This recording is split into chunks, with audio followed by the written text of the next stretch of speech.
Dans le supermarché, on a provision. On a touché quoi? On a touché pension. Ok. Excusez, papa. Tu viens de toucher ta pension de retraite. Ah oui. Nde mbongo ya mwana yo ozobelele chéri alimentaire voie provision. Papa, naza retraité le coup là yo. Ok. Bon, tu as touché combien? Bon, gars, il a touché 200 000 francs à PAM. Moi, j'ai touché 500 000 francs congolais. Parce que na cotisaki, na salaire de base, paie na prime. Donc, na salaire de cotisation complémentaire.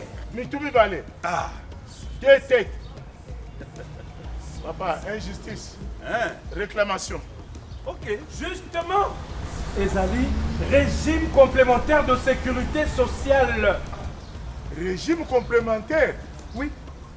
Oui, et puis, généralement, un agent public a cotisé sur base de salaire naïe. Ou Ezali moukié par rapport à la prime. Or, le problème avec ce système, c'est que une fois qu'on a une activité, on a bien. Mais ceux qui continuent à la retraite, hey! Avantage non, c'est Katani, prime et Katani. D'où, au quoi il faut vivre uniquement dans moi et il y a salaire. Bambaté. Ceux qui ont cotisé sur base, il y a salaire de base. Eh bien, Natambo, il y a pension. Pension, il y a écolandisa makaka. Engebene na salaire de base au banda qui soit. Voilà! C'est quoi une bombe ya kosala ba provision na banane ekouta wapi? Yango wana, pour vivre bien Natango ya retraite, il y a nécessité pour les agents de se faire couvrir de leurs primes également. Pambaté, une fois à vie retraite, à bénéficier de la retraite de base, l'andissama na salaire de base, puis la retraite complémentaire, l'andissama na prime naye, nde yango wana, régime de retraite complémentaire. Ah, si je comprends bien, et ça le pour le double brassard. Soki au cotisaki kaka na salaire ya pamba na tango ya retraite mbongo muke. Voilà. Soki au cotisaki na salaire na prime na tango ya retraite panfran a yvelé. Voilà. Ah, pension complémentaire.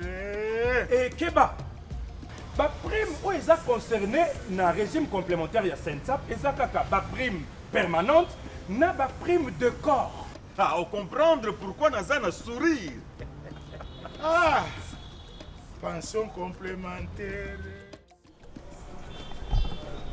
Maman, papa kosa kao. Musani soka zimbo ma passion. Ka kwiti malewa na bandumba bache. Okashana olo bache. Et comme une ligne, hein? Attends, moko. Pension, bikolonio so kaka 100 000. Lelo ko la kisanga bipa ole la kambongo wana. Sokite, j'ai plus de bagages dans soki bo machine para. Mbudi. Mbongo pension za kaka ndengwana. Okubomanga pa mbe. Innocent oui.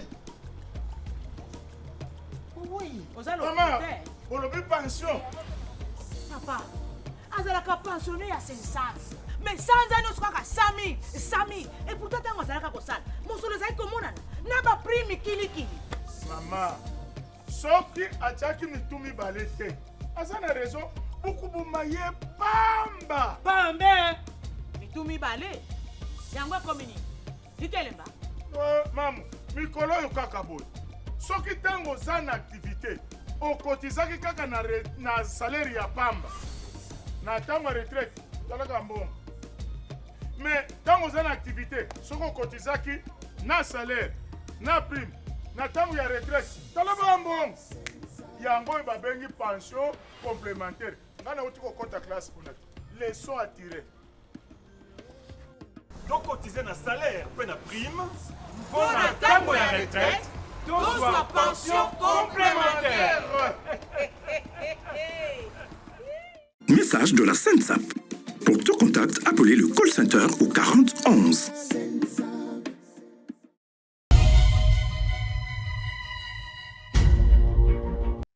Allez, Mbote Nabino, Balandi Abo Solo Télévision. C'est un week-end, on est là. Merci, na confiance pour la fidélité. Tozago Koba, les lots, les 25 novembre 2023, place aux élections pendant la campagne électorale tout un mois pour vous parler. Question de vous convaincre. Banane ba convaincre bino ezali bato bazali ba candidat. Moi je ne suis pas candidat. Au-delà de tout ce que Dieu nous a donné comme popularité, Mosala, le don qu'il a oué lui-même, au bato balingi biso, mais nous n'avons pas décidé d'aller dans ce sens-là. Te préférer totikala awa. Kaka poto sa labino. Tant on a lobagi na bato ebele qui n'a postulé te bato babande comme on a habité la plupart des camarades journalistes qui nous ont précédés ba salaki bongo ceux qui m'ont comme na moi succès ils ont fini toujours par la politique.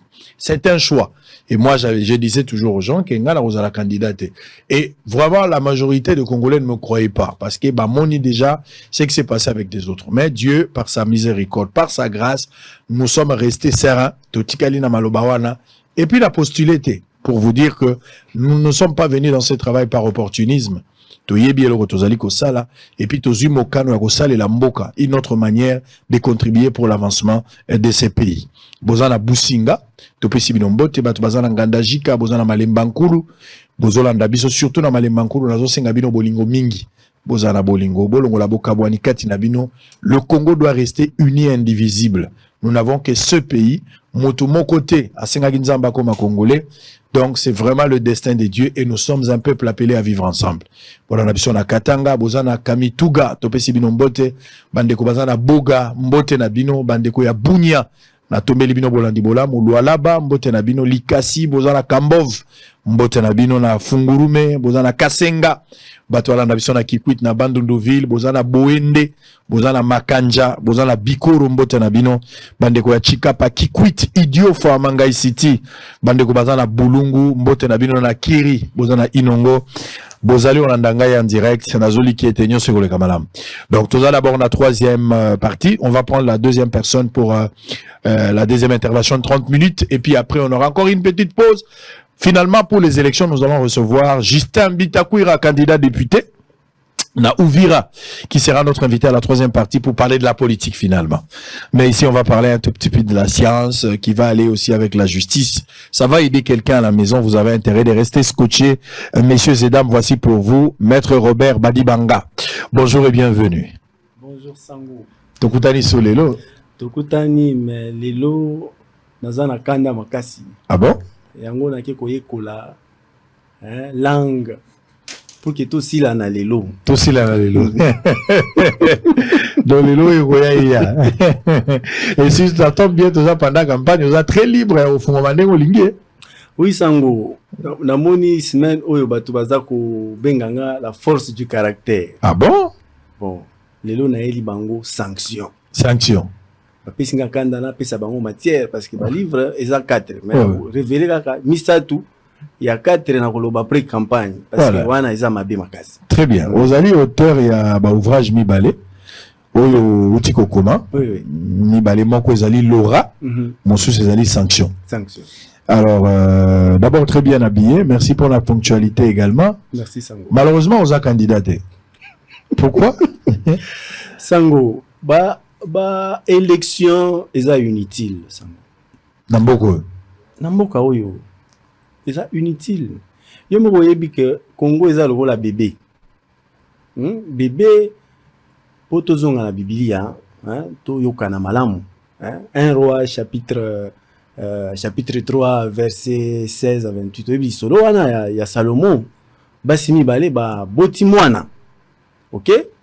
Mais moko alobi mwana yaza yangai oyo alobi oyo yaza yangai kasi Salomon alobaki nini alobi mwana oyo to sala nini to kata ye katikati c'est ça non oyo mwana zalaki ya ete alobaki nini malamu na mona mwana oyo na maboko ya mwasi mususu mais azala en vie c'est ça le problème le pays est en voie de développement Sango malamu ceux qui mutu aza ko partager ba moment biso to partager na mboka oyo ya koloba tika 2 milliards ya peuple congolais et vanda malamu kutu mboka etika na maboko ya fachi mais ezala kobika ezala vivant ki to kata Congo parce que baza ko kata Congo ma milliards ya zuyo mais sikoyo peuple aza kozwa nini yango naza koloba que les élections n'ont jamais développé une nation se développe par le travail Sango.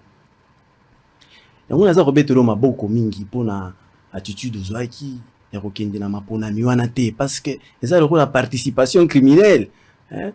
Likita complot esalemi contre mboka tozokende kokota kuna tango bakendaki na Genève oza se souvenir moment wana baopposant bakendaki koluka candidat commun de l'opposition. Est-ce que badépensaki po bazwa candidat wana badépensaki près de 2 milliards de dollars sango?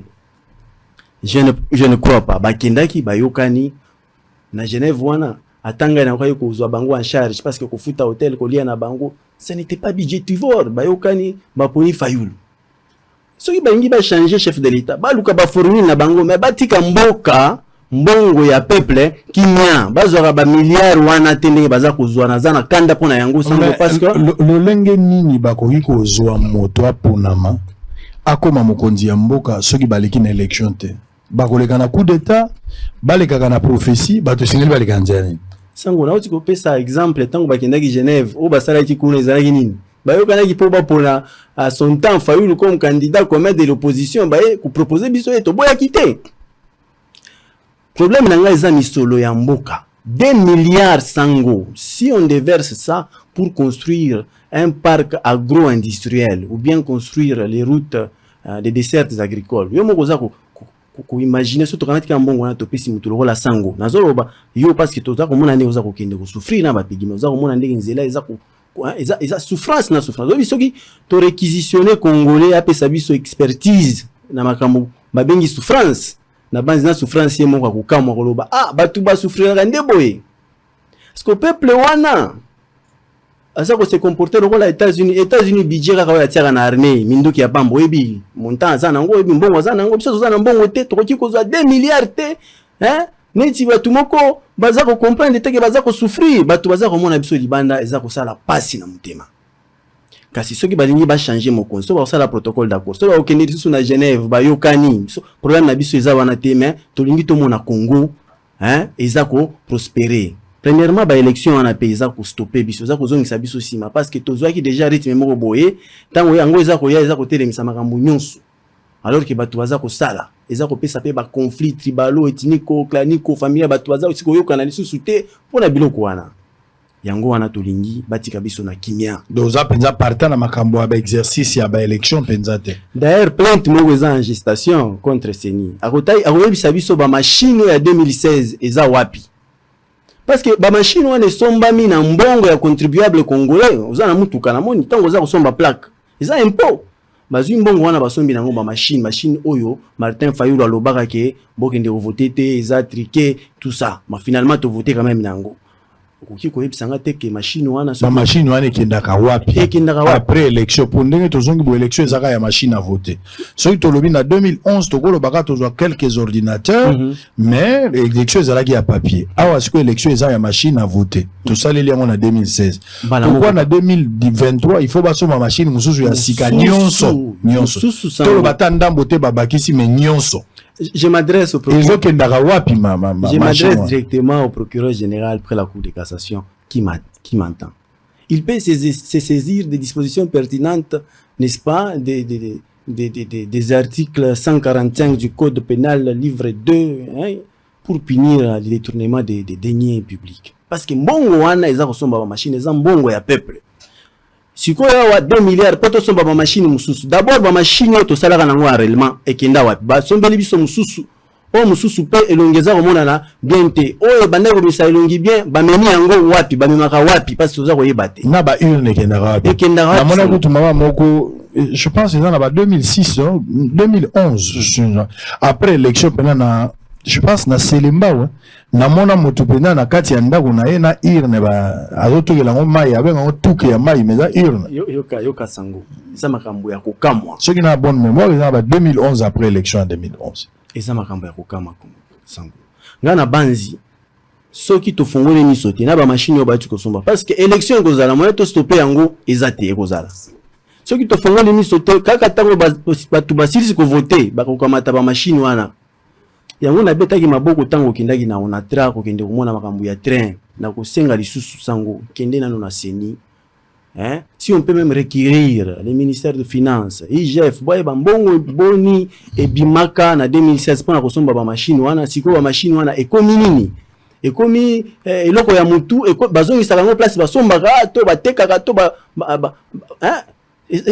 mboka mérité bongo te ekendaka wapi biloko wana ata trace ya machine. Ça c'est une question importante parce que tozosalela bamachine eza technologie tosaleli yango kaka mpona processus électoral. On suppose qu'après yango utilité nango eza société moi service est comme minimum, mais 5 ans après cycle mosusu toutes les machines là sont introuvables. Il faut bobande l'achat ya machine à zéro les mêmes montants. Donc, si on 2 milliards chaque 5 ans, bobombara à 2 milliards. Jamais beaucoup de gens déjà dans la machine moko. Et que toute fois-ci, tu as sur la machine au boité, il faut tous à la mbongo ya mokie pour tous déjà na 70% de la machine tu utiliser que ça non en bon état. Donc, ils ont raté.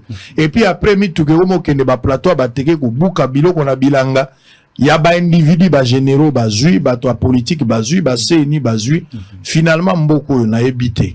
Na ebité mboko yo oyo bato ba defarali pendant temps ba futa mbongo na poko 49 000 personnes dans postulé pour bazwa combien de places papa ata yo moko ata yo to bengaka 1 sur 1 million donc mataka ebimi na nzoto ya mobali pour kende ko pesa momboto na nzoto ya mwazi bako wela nani ya okota na nzoto ya mama ba liboso 49 000 donc élection eza lokola chamon na liduso ya tonga na ya kolegana na kotikala kaka pona okoma député national bozali 24 000 ata babulaka pona 500 places. Lelo tokomi la difficulté baninga na biso nyonso na ba journaliste na baninga ya kala bango nyonso bakomi ba candidat oke kutu na famille ya mwasi po ebisa ndeko ya mwasi ke bobonga mawa na koya biso mais papa bokilo pa cheri baya bo siko ko sa ndengeni yo ya ki po famille ya mwasi ba peso ba voix ba biso ke papa bokilo ache oncle pe ache mwana ya tante pa ache famille ya mwasi okwe oke na préfet na bino place yo tanga habite préfet moko pe apostiller. Et puis DD, directeur à discipline. Mais finalement, tout. Pasteur a postulé, mais moi si a pasteur a postulé. Parce que la choix, il faut orienter côté. Donc on est bloqué. Chamon a l'idousu à Tonga. Sango, nde et bomimboka. Je vais na kolinga mingi. Bah, tu vas comprendre ma gambo. Mboke ko bonga raté, ceux qui te comprennent ma gamlaza ou l'obasiko yo awat. C'est-à-dire, ceux qui, et le retour du parlement. Batu baza kuna baza ba législateur. Donc batu tuza ko tinda lokola ba législateur kuna ole baza la bato ba maîtriser mobeko parce que ba kinde kosala nde ba proposition ya ba loi kuna. To tindi kuna nde ba plombier, to tindi kuna ba maçon na ba commerçant. Yango zo mo ata campagne tant baza kosala bazo ba o to tongela bi parce que na mituna ba fo ba tonga bazo kanisa ba okuta kuna ba triel ba okuta ba niveau bio baza na ngona. Parce que so ba komi kuna ba kuti eloko te. Yango conséquence eza nini pongi na pongi. C'est pourquoi livre ya sanction sango sanction lingi ko banini. On va parler de ça. On va d'abord prendre cet élément, on va se faire une idée sur Tozongi, Tolobela livre. Tozamulaï le lote. L'essentiel est Golobama. Toloba Toza apprécié et conçu, ce qui est plus important. Alors on va suivre cet élément. On se retrouve après Toyo Kasiko sanctions Zanini. Pourquoi Laura? Pourquoi ba intitulé Wana? Quels sont le résumé? Donc on retrouve dans l'ouvrage mi balé. Oh déjà, batubako ko zoyango ko ebisa biso ba procédure. À tout à l'heure. Il est de ceux qui n'ont pas déposé les candidatures pour l'élection du 20 décembre 2023. Maître Robert Badibanga estime quant à lui que l'organisation des élections pour le moment freine le développement de la RDC, d'où l'idée serait de se concentrer plutôt au progrès et à l'émergence du pays. Ces élections dans notre pays sont tout simplement inutiles. Inutiles parce que ça vient freiner le développement. Un peuple ne se développe pas par des élections.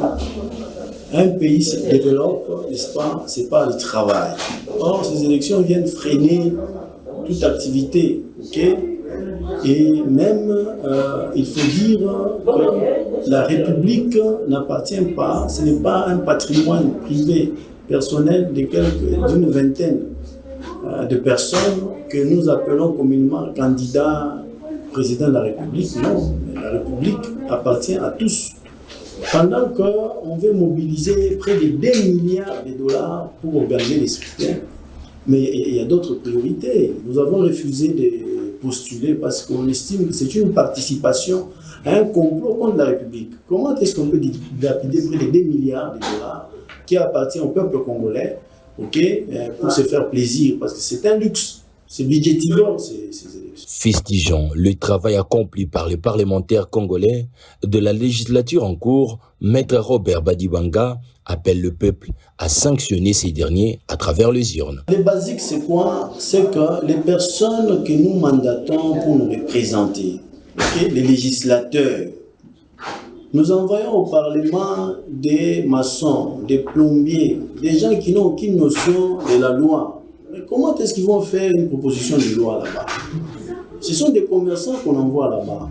Comment est-ce qu'ils vont élaborer une question orale et comment... Voilà pourquoi, c'est ça même le problème. Regardez pendant qu'ils sont en train de faire campagne. C'est sur base de quels critères que nous allons choisir un député? Ce n'est pas parce qu'il est commerçant, ce n'est pas parce qu'il a l'argent. Est-ce que cette personne est-elle capable, a-t-elle la maîtrise de la loi pour faire une proposition de loi qui peut favoriser, n'est-ce pas, les institutions étatiques? Quand le peuple a mandaté quelqu'un, là on va être dans une course, et que cette personne-là n'a pas rempli convenablement la mission pour laquelle il a été mandaté.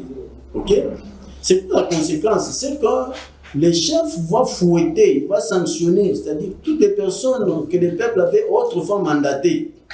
Quand ils reviennent, mais vous savez vous-même que nous n'allons pas pardonner tous ces députés qui ont passé du temps à dormir et qui avaient du mal à dire 2-3 phrases au Parlement là-bas sans se gratter la tête. Mais maintenant, le moment est venu pour que le peuple sanctionne. Signalons par ailleurs que Maître Robert Badibanga invite le président de la République sortant, Félix-Antoine Tshisekedi Tshilombo, de veiller à l'encadrement du secteur politique afin d'éviter toutes sortes de bavires qui peuvent en découler.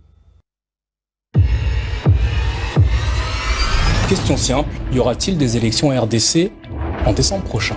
Et moi, je peux vous dire que nous sommes en voie vers la tenue des élections telles que prévues dans le calendrier.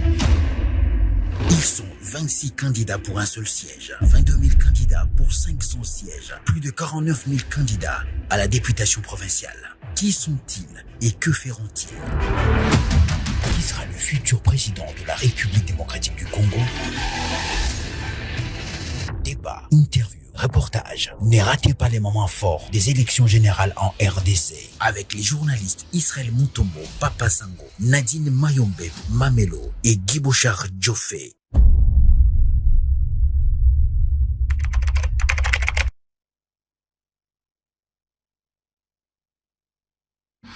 Très bien, merci beaucoup. Allez, Matondo, on va continuer pour la deuxième partie avant de terminer. Je vais lire un communiqué de la police, le commissariat provincial ville de Kinshasa, commandement, ministère de l'Intérieur et Sécurité, police nationale congolaise. Communiqué. Le commissaire provincial de la police ville de Kinshasa porte à la connaissance du public kinois en général et des usagers de la route en particulier qu'un constat malheureux des violations intempestives du code de la route est observé ces derniers temps sur les principaux acteurs de la capitale, illustré par le non-respect des sens uniques et des feux de signalisation au moindre ralentissement des véhicules en circulation provoquant de ces faits les embouteillages. Ni la saison des pluies, ni les travaux de l'office des voiries et drainage, en sigle OVD, pour boucler les nids de poules effectués sur certaines avenues telles que Luambo, Makiadi, Ex-Bokassa, Ndolo, Fikine, Université, Kikwit, Ngoma Mbeseke ne peuvent justifier l'incivisme des conducteurs observés pendant cette période de la campagne électorale. D'ailleurs, tout mouvement ou déplacement des VIP exige un itinéraire déjà dédié pour éviter tout désagrément. Pour ce faire, le commissaire provincial de la police ville de Kinshasa prie aux usagers de la route au respect strict des prescrits du code de la route, dont, entre autres, fait de signalisation feu rouge, bande sur la chaussée, marque au sol, sens giratoire et sens contraire. Le commissaire provincial de la police ville de Kinshasa invite par conséquent tous usagers tout usager de la route de faire preuve d'une bonne patience sur la chaussée. Fait à Kinshasa le 24 novembre 2023, commissaire provincial de la police de Kinshasa, Mbula Kilimbalimba Blaise, commissaire divisionnaire adjoint. Merci. Allez, Ndeko Robert Badibanga. Ce qui est vrai, embouteillage na Kinshasa, c'est Zamingi. Surtout pendant cette période, on n'a pas assez de routes. Dans la capitale, Banzele et Zalité. Nambok embouteillage, c'est la Penzate. À moins qu'il y ait une grande ville. Mais il y a un embouteillage, c'est plus embouteillage, c'est on a Kinshasa, lobby, c'était catastrophique. Tshisekedi, comme candidat, devrait se rendre à Kanluka. Il fallait pas inaugurer, pas permettre, pas faire l'ouverture, et Banzela, c'était insupportable. Général, bien, Général Blaise. Naibie personnellement, mais ce que nous bien, il faut que le bayango. Moni période moko ba policier bazala iko batela mama pangu belé ba policier batika le muke mais depuis ayer récupérer ba policier yonso wana ce que kuti policier na lopango ya mutu yeba ke policier na za na baisse o eza signé na yemoko général wana eza ko lakisa ke eza eloko ya bien za kusala wana il faut que le bayango. Très bien. Alors, tout le monde livre pour terminer. La sanction et l'aura. Des concepts. Au commis à livre nayo. Nous voulons le sanction. Sango, la constitution qui sanctionne, c'est les chefs qui sanctionnent. Oh, ouais. Vous savez, nous sommes des hommes de principe. C'est pourquoi nous nous aimons. Alors, quand on est chef, on sanctionne. Quand il y a un rapport tendant vers la médiocrité, on sanctionne directement. On ne laisse pas passer. Nous avons reproché à Kabila le manque de sanctions parce que je ne sais pas pourquoi il ne sanctionnait pas. Ça lui a coûté beaucoup. On a même commencé à penser qu'il avait une autre nationalité. Peut-être qu'il servait à notre peuple indirectement. Donc, un chef doit sanctionner. Or, dans les cas sous examen, la Constitution prévoit que c'est le peuple qui est souverain, c'est le peuple qui est chef. Le peuple a envoyé quelqu'un va me rendre service. Et ce dernier est allé dormir profondément dans la plénière. C'est quoi Moutoua là qui a zongi. Alobi na kopesa ba polo na kotongela bino bandaku na kosala boye bope sanga lisusu bavwa na bino. Ata soki peuple ango aza na révélation te sango. Yango to lobi peuple wana komona que ce que mon couverture ya livre wana oza komona que peuple aza na sima na kanda oza komona molobeli na micro et puis omoni ndeko moko aza kolala na pupitre natangi kombo ya mutu te mais ba oyo balalaka na bandako na bango te ba préféra kokende kolala profondément na parlement. Déjà baza na problème très sérieux parce que peuple a ko sanctionner bango na ça le peuple ceux qui ba elibino ba polo ba elibino masangu boye ba ke ba na ngo tous les jours te muto ya na ngo tous les jours eza sangu ndakinda komona ba pigments sans intérêt akinda na gauche na droite mais ceux qui ba na ngo bino boli akaka mais rendez-vous na bairne bo sanctionner bango ko sanctionner lingi ko lobanini boko pona mokonzi ya mboko baza kosala musala weza komona na misu bawe mususu baza koya koya boko lakisa bango ke toza lisusu ba aveugle te toza na misu ezali kosala nini komona. Voilà à peu près. En fait, c'était la sanction, c'est plus une sensibilisation. Oui. Pour na kosenga ba électeur baza la mayele ba sanctionner sévèrement bato ba se comporter qui malamu te. Oui. Alors que bazala qui n'a confiance na bango ba utiliser d'une manière abusive. Oui, il faut que le peuple a téléma banda ko sanctionner to tu ko lo machine à voter tu ko lo makambo belé za ko salima na mboka oyo peuple aza ko souscrire te peuple aza ko sutuka na tongo tala kaka sango niveau ya nzala to za na ngona mboka. Hein? J'ai acheté un chien berger allemand. Il arrive à la maison 2 semaines après. Et le vétérinaire me fait savoir que non, ce n'est pas un berger allemand, c'est un berger congolais. Alors, on me rapporte un vrai berger allemand. J'ai rappelé le monsieur chez qui j'ai acheté, j'ai dit, reprends ton chien. Azumba wana, azungi ne place abana kote kae. Parce qu'on a les kakawana, na mona kambwa wana, nazo kakama wana, bime mbwa oyo. Nazo déjà famille, nazo ici sous na passe. Na tout nimbo oyo, aza olia bien. naki nasombeli provision pour aliaka tango naza kobeta masolo ya mbwa wana na bimisi mbongo pona pesa mutu wana sombela provision mais mbwa sauter sango mbwa sepeli mbwa yebi mbongo oza comprendre niveau ya passe toza na mboka oyo na mbwa yebi ke ba pesi mbongo ponga na lia. C'est pourquoi il faut peuple à comprendre que tokoki kokoma na niveau wana te niveau ekomi makasi obi na Bible période moko mama moko alobaki tolia mwana nanga lobi tokolia oyo yayo tango ekoma na niveau wana elia telema ki alobi te il faut makambo esila il faut peuple nde atelema aloba te tokoki kotinda batu moko basala biso mabete to telema to sanctionner bango to pona batu oyo baza na maîtrise ya loi batu oyo baza na balobaka facilement baza ko maîtriser science wana oyebi na Bible hein, pona na o comprendre malamu na Bible hein, il y a quelqu'un comme Moïse que Dieu a fait passer facilement dans la maison de Pharaon parce que tous les enfants d'Israël étaient illettrés. Alors Dieu a permis qu'il y ait Moïse qui va entrer là-bas pour apprendre la science comme dit les Actes chapitre 7. Et enfin, plus tard, Dieu dit à Moïse, Moïse, ce que je t'ai dit, écris, parce que Dieu savait que Moïse a appris à lire et à écrire là-bas. Et c'est celui-là que Dieu a utilisé pour sauver son peuple. On ne peut pas envoyer des maçons au Parlement, on ne peut pas envoyer des plombiers au Parlement. Il s'agit de la science, c'est la politique. Donc, envoyer les scientifiques là-bas pour qu'ils fassent de très bonnes propositions, parce que ce sont eux qui ont étudié, que ce soit à l'étranger ou ici, des personnes compétentes qui vont délivrer ce pays du gouffre. Voilà pourquoi vous allez sanctionner tous ces basketteurs que vous voulez envoyer sur un terrain de foot, aller jouer au football pour représenter. Aujourd'hui, la candidat député n'a profil Lénine. Candidat député, parce qu'on a électeur. Candidat député, sans voter pour Azana Beauté et Elongité. On voter pour Azana Misoloté. On voter pour Azana Mayele, à Koloba, Azana maîtrise ya loi. Parce que kuna bakenda kosala nde ba proposition ya ba loi.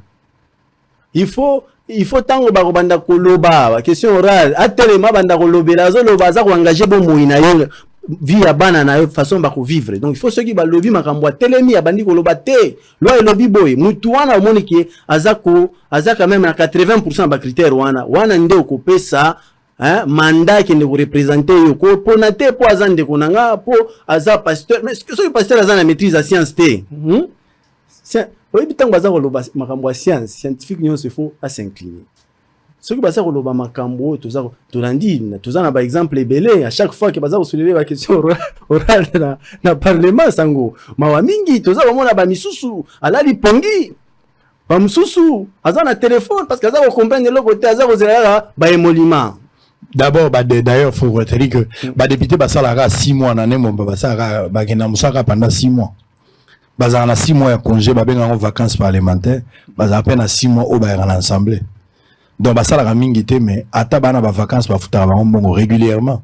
Les ans musalo ba tubazo mbongo très facile musala penza eza makasi mingi te. Je connais des députés ambianceurs na mona ba ba boata wana banzela ba panzaka ba mbongo et loko ba baxi mingi ezaka ba baxi basi na ba vice maman. Mais na musala impact eza makasi te.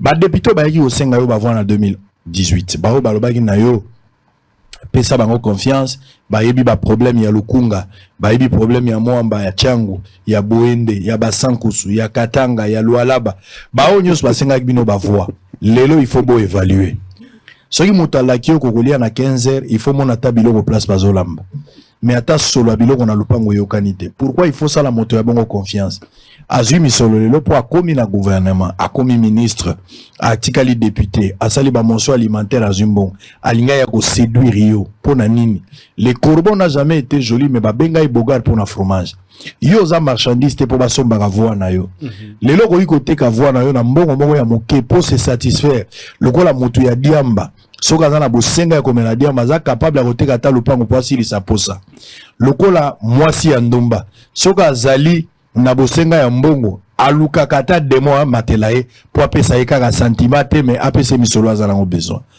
mikanga nzoto nyokola politicien salela elolendo comportement na sengi bino za lokola ozaki na mwasi boyokani bokuta na 16h so pesi mbongo ya suki ya bilamba ya kolata et so sombeli nyonso na téléphone na sika siko zo la retour mais téléphone ezoleka te ba 16h ndenge mobala koma ka agiter surtout soko melaki kisi. C'est comme ça que je veux bosser la politicien. Nyokola politicien. et si ameliki et si abaki et si abombe nzoto so azozela yo bokutana me yo yete bobude bango bazozwa lolendo po bozo yembela bango bazozwa lolendo po bozo kumisa bango bazozwa lolendo po bozo sanjola bango politicien mwana musala akoma lolendo koleka yo yonde mokolo ndako yonde pouvoir eza ya yo mais okomi manipulable bakomi kosomba lokola bakisi 5 ans yango Tshisekedi alobi faut ba renouveler deuxième mandat oui eza maloba ya Tshisekedi yo zali prêt à renouveler deuxième mandat pour na Tshisekedi en vertu de quoi yo mokonde décider Katumbi oya geraka Katanga Katumbi oyo nyonso ya azali aza kosenga lobi soki akoti akobongisa makambo akosilisa pe bage eza discours ya Katumbi ndeko ozomona Katumbi ozomona pena bato balobaka sérieux oyo azoloba wana Fayulu pe asengi alobi yenda ganyaka élection vérité des jeunes les soutien mais alobi yenda aza populaire. Je parle des candidats majeurs yende fois kota na ibonga Fayulu aza kosenga et lobi la Fayulu ozomona penza ke Fayulu akosala makambo azolo koto mukwege pe aza koloba alobi yende akokota areparaka ba mama ko réparer pe mitema ya Congo est-ce bozomona ke mukwege azolo ba makambo ya sotango moto asamba kana maloba ta telunge fundaka ndenge ozomona mukwege est-ce que ça va yonde décider koto na moni Zuzu Noël Chani na plan Marshall aza kotambola ngo ba papier belé il explique des choses a vous allez inviter na biso tant msoso semaine otokoban makambo ya zolo ba bozomona ngo na molongo tambilo botanga Délice Sanga oyo azalaki parlementaire alobi ba français na aza ko expliquer peso azolo bazo bana mwa kanda mais alingi kaka changement esalama Délice Sanga maele yende motako bongo nde bozomona Délice Sanga bozomona ke yende motabongi penza tant bozomona Rex Kazadi wana nazolo bela ba candidat président de la République na boy ko lobela likambo ya ba candidat député ba Melidiamba na bato ba bali wana se ya moyo candidat député a fini maman na yo candidat député a lobeli makambo ya diamba un raciste un tribal. Est-ce que vous pensez qu'ils ont mérité son assemblée? Aux 8 titres à député pour nous la batuna barabal. Aux 8 titres à député pour banakobo to la biloko ya bato. Au commis ministre pour boto la mapango ya bato. Population sanctionnée bato. Koyo ke la bango mawate. Zala na lolendo na bandeli lokola mwasi oyo ya lié biloko ya mobali. Ozimbongo wa suki, ozimbongo wa verni, apesi mbongo wa bilamba, apesi yo pe mbongo abonnement ya internet. Abaxi téléphone ya 15 Pro Max. Boyokani pe rendez-vous bobengani na moi. Na confiance wana kepe a charger nzoto ambomé. Mais bokomi na 16h téléphone ezolegate. Okomeleka excuse lobby, olobele désolé mais lobby. Ba 7h. Boma une attention. La sanction, ça sera dur hein. Ça serait dur sango. Tango za koyoka candidat Moïse Katumbi aza koloba ceux qui vont voter à Sidi Siguer. Dans 6 mois. Mais ça, c'est un aveu, Sango. C'est un aveu. Un aveu. Ah, yo aussi, ça. Yenda bandaki yango. Muta sili saka, eza muta bandaki. Pour muta bandaki guerre nan. Hier aussi, Sango neni. Ne loko eza rebeli sa congolais nyonso mutu. Ça dit aucun politicien aussi sa guerre. Il y a le bien aussi ça. Il y a un lobby sur le condition. Il y a une condition, ceux qui vont voter. Pourquoi aussi ça s'y côté? Ceux qui ont ligné azana ba venu nyonso te azana pouvoir te Tshisekedi nda azana pouvoir Tshisekedi nda la kaki bato poser ba acte nazo poser ba acte nazana limite nda la poser ba acte te pona silisa guerre Tshisekedi nda la kaki bato ka silisa guerre Tshisekedi nda lobaki ya kovanda kuna Tshisekedi nda lobaki aza kobunda Tshisekedi bazo évaluer makambo guerre na Tshisekedi Katumbi azana no candidat président na komi na makoki ya kosilisa te. Eza lwa Tshisekedi petango akotaki alobaki ya kosilisa.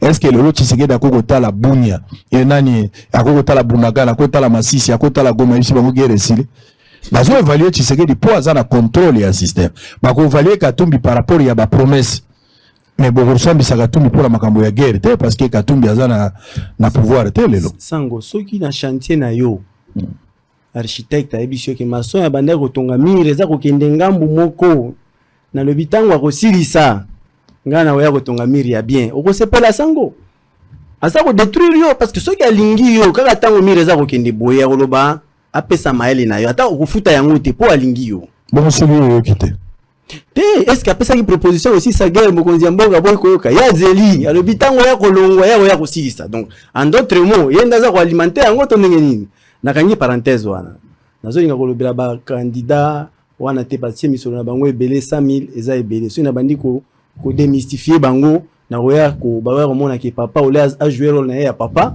mais abandi sikoyo ko détruire biso baza bango nyonso bana na biso que meilleur gagne moi je pense que meilleur ndiga ga gagner Allez, on va terminer. Pourquoi ils ont postulé Tétisiko? Ils ont raison, le lobby que l'élection corrige le problème, alors que ma condition on a ensemble quoi, il peut booster quelque chose. Sango, Tolobeli aura na ouvrage moko.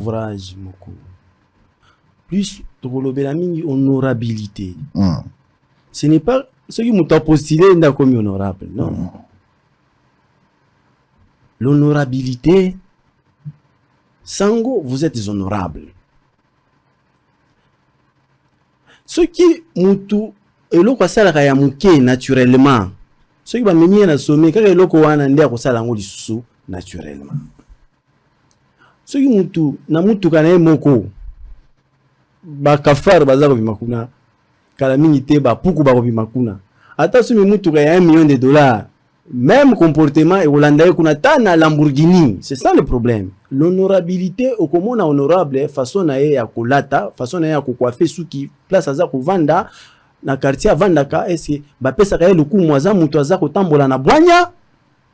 En ce moment-là, ceux qui mutu to aza ko se comporter boye batu ba ko lingate ba ko envier tes députés que ceux qui na postulé ba ko benga honorabilité. Eza comboté, eza qualité té. Eza style ya vie. Atmosphère où mutuaza ko dégager tant komi quelque part. Mais mingi to ke kolobela atmosphère lokola autorité. Oyebi batu baza ko diriger biso ebele so koti na bureau na ye. Oza komona ki avandi na kiti ya chef ya mokonzi. Mais mo baza mokonzi te. Oza ko sentir yango. Omoni président Macron tango ayaki abandi ko pesa biso ba leçon. Ayaki kokutana na mwana mobali ya solo parce que président recadré, ayebi non discours na paternaliste wana. Boya kana ngo awate. To traiter le là-bas partenaire.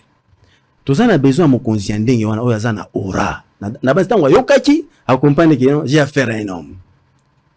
Yango wana za komona depuis mon conscient mboka zana bokonzi. Petit onali. Vient na biso ya nzoto mike Kagame. Est-ce que là les sous?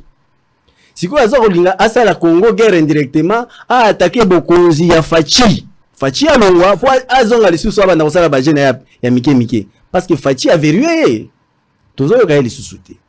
Au ko remarquer le komo sango que ata Macron na mboka na ye France. Balingi mingi te ba betaki mbatati ba jiflaki oza oye ba makambo na te. Si.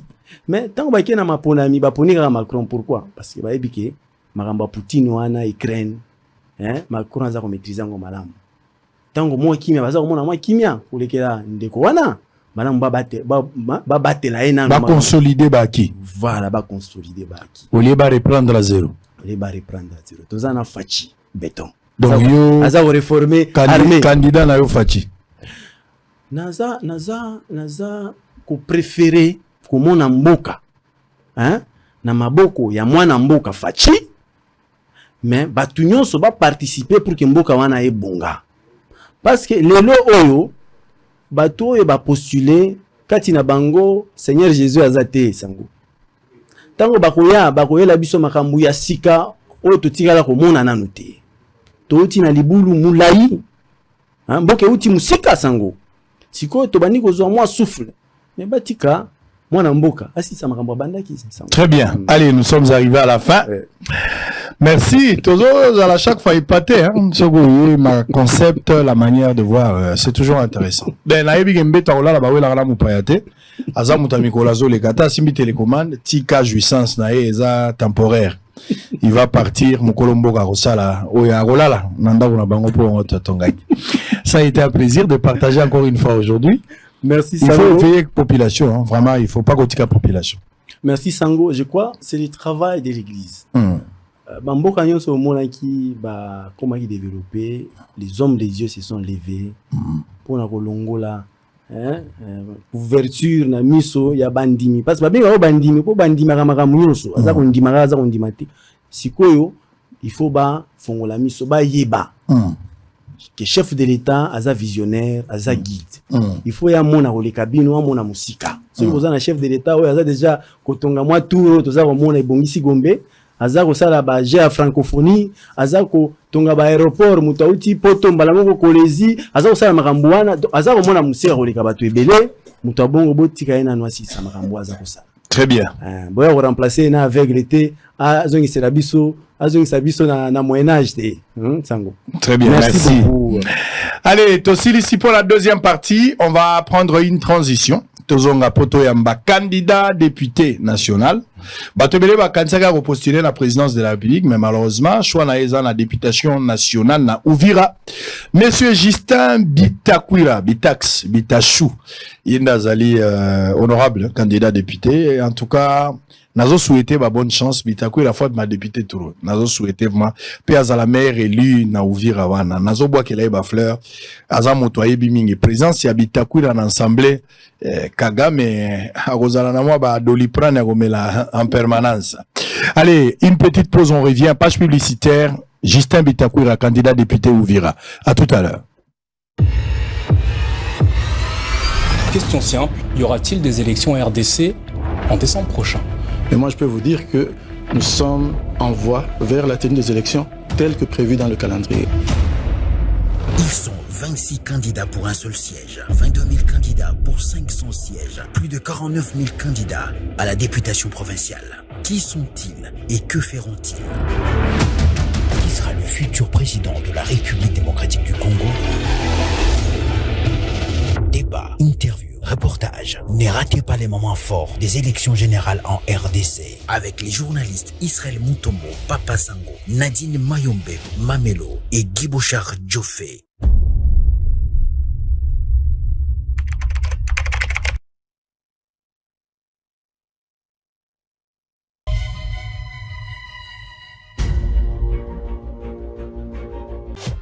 Hôtel Saphir, un bijou au standard international en plein Matongé, au grand carrefour de Kinshasa.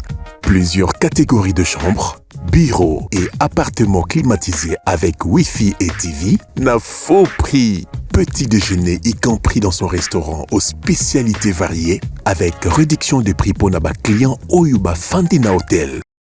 Ascenseur ultra moderne, disponible en permanence 24 heures sur 24, vous amène à tous les niveaux. Yaboina Matongé et Zalaté. Notre adresse A4 Ikelemba, quartier Matongé, commune de Kalam.